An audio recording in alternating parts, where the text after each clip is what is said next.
show up in a circumstance where years ago we may have said, F you, forget you, I'm done with you, and say, how can I still be love here?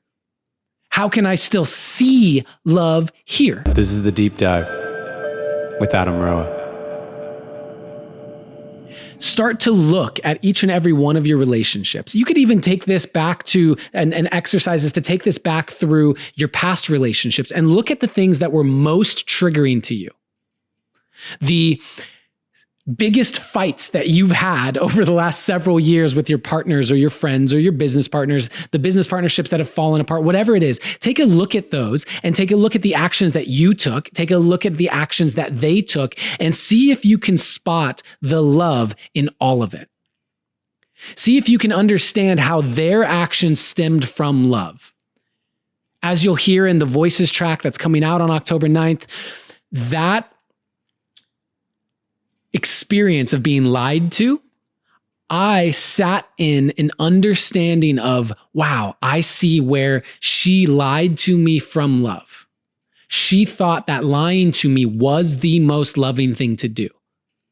And that doesn't mean that I needed to take her back. It didn't mean that I needed to agree with the decision, but at least it gave me a lens of compassion.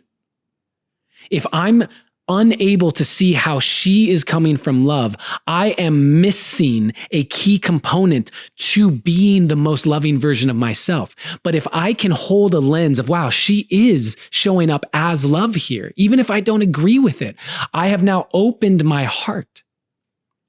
And I'm not doing that for her, I'm doing that for me. Because I don't desire to be the type of person that closes my heart in any circumstance at all. I desire to live with my heart open. And that's not easy to do in a world in which so much pain is out there. It's in a world in which we can open up our hearts and have people trample on them. I know what that feels like too. And it takes a lot of courage to keep your heart open in a world that doesn't know how to treat those hearts with compassion and in a sacred way.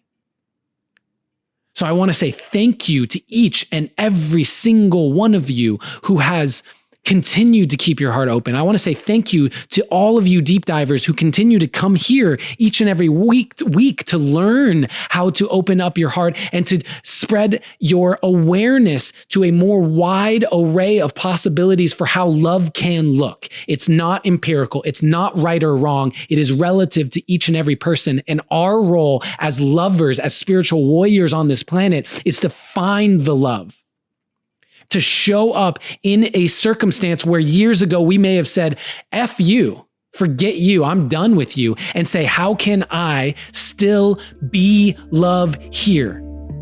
How can I still see love here?